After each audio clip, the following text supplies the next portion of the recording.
If you're the glue that is holding everything together and everyone counts on you, you have your list made and the world is shouting for you to get everything done. This story is for you. Hello, I'm Precious Hope. That's my real name. I'm a retired counselor. I started a nonprofit organization that would help the elderly make connections. I am eager for you to meet Floyd and the impact he had on my life. I was visiting the nursing home where my mother lived. I needed a break. I was so glad that in the reception area, no one was there. The couch, I had it all to myself. I sat down. Then I saw a sketchbook on the coffee table. I flipped through the pages of the sketchbook.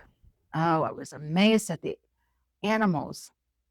They were drawn in cartoon fashion and the attention to detail, the beautiful color. All of a sudden, I turned and someone had come into the reception area in his wheelchair. And I looked over and he said, "That is my sketchbook." He couldn't talk very well, but I could understand him. And he said, "Before I had my stroke, I couldn't draw at all, but now I can't stop." I was so impressed with his drawings. I was in awe. He loved my response. He enjoyed it. He only had use of his right hand, and look what he was able to do. I got to the end of the book and I looked up and I said, "Floyd, there's only one problem with this sketchbook. It doesn't have any elephants." I absolutely love elephants. He asked me, "What do you love about elephants?" Let me tell you, they are a part of a herd. They belong. They are led by a matriarch. The matriarch models to them and guides them on how to care for one another, on how to care for the young, the ill, and the elderly. They say elephants never forget. Elephants are faithful 100%. They are committed to their herd. The matriarch wants to make sure that her herd is nourished and watered. She sees to it that their needs are cared for. Do you feel like the matriarch? Like you have to hold it all together. It doesn't feel natural. You don't feel like you belong. You feel exhausted, overwhelmed. You feel sticky and stretched out, not like the glue that holds the herd together. Floyd listened to me about what I was sharing about elephants. And he looked at me and he said, "Come back tomorrow." I returned the next day. Guess who was in the reception area? It was Floyd, and he held up 3 pieces of paper and he quickly handed them to me. I went through them. They were beautiful, detailed, colorful. And I thought, how did he do this? And one day he said, "You choose two, and I'll put the third one in the sketchbook." What I saw in Floyd reminded me of how encouragement, a small act of kindness, can make all the difference. Maybe you're like me, where you get overwhelmed and burdened. You don't see the person right in front of you because you are obsessed with what needs to be done. Maybe you have the ability to hear what people are saying. Other people don't hear. Other people do not see.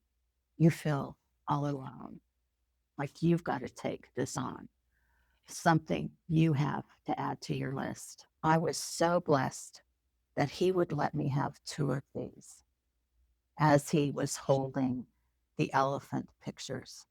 He lingered. He was glad of the pages that he had created, that I had chosen. He enjoyed that I was loving what he made. The thank you seemed too predictable. Floyd, I am so blessed that you would share your work of art with me. Floyd leaned in and he said, "You are the elephant lady." Linda, the receptionist, heard him call me the elephant lady. And he said, "Floyd, how rude. You called Precious the elephant lady. You apologize right now." And I said, "No, Linda, he called me the elephant lady. What an honor. What joy." And I looked at Floyd and I said, "Thank you for calling me the elephant lady." And so when I would come to the nursing home and Floyd was in the hallway, he would say, "There she is, the elephant lady." He saw in me what I had forgotten. He saw in me that I was made to see the details. I was made to make sure the vulnerable, the sick, the needy would have nourishment, would have their needs met. I handed out graham crackers, cups of water, sweaters, blankets. I went to the nurse and I would take anything they would give to me. As a matriarch, I was attuned to the people who were living in a place they never would have chosen. They had stories just like me and just like you. They were made to be seen, loved, and enjoyed. As the matriarch, that is one of my gifts. I love what Mother Teresa said. Not all of us could do great things, but we all can do small things with great love. One day, I entered the nursing home, and Linda had concern all over her face, and she said, "Hold on, Precious, I need to call the nurse." And the nurse said, "We are so concerned about Floyd. He hasn't eaten or drunk since yesterday afternoon. He's in the dining room." I'm the matriarch. I rushed to the dining room and I saw him slumped over in despair. And I thought, "Floyd, don't give up." He was slumped over. I leaned in and I said, "Floyd, this is the elephant lady. Would you like milk or would you like orange juice?"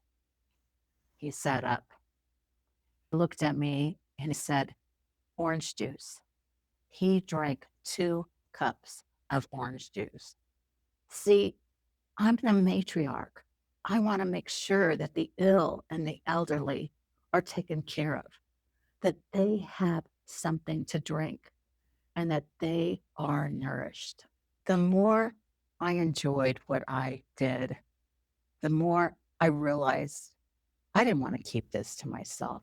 There were so many needs that I decided to start Generational Compassion. That is the nonprofit organization. I invited people of various generations to come into the nursing home. Some were very apprehensive. They were nervous about being around people who were in a nursing home. And then I told them, it's not what you offer to them that will be appreciated. It's you. It's your presence. That is something I learned from Floyd. You have a gift. You have a dream. I want to encourage you. Step in. Express your gift. The world needs imperfect people like me and you to offer our gifts to bless another. I believe in you. If you related to this, if you enjoyed this story, would you like, subscribe, and comment? And if you know of someone else who would benefit from this story, would you share it?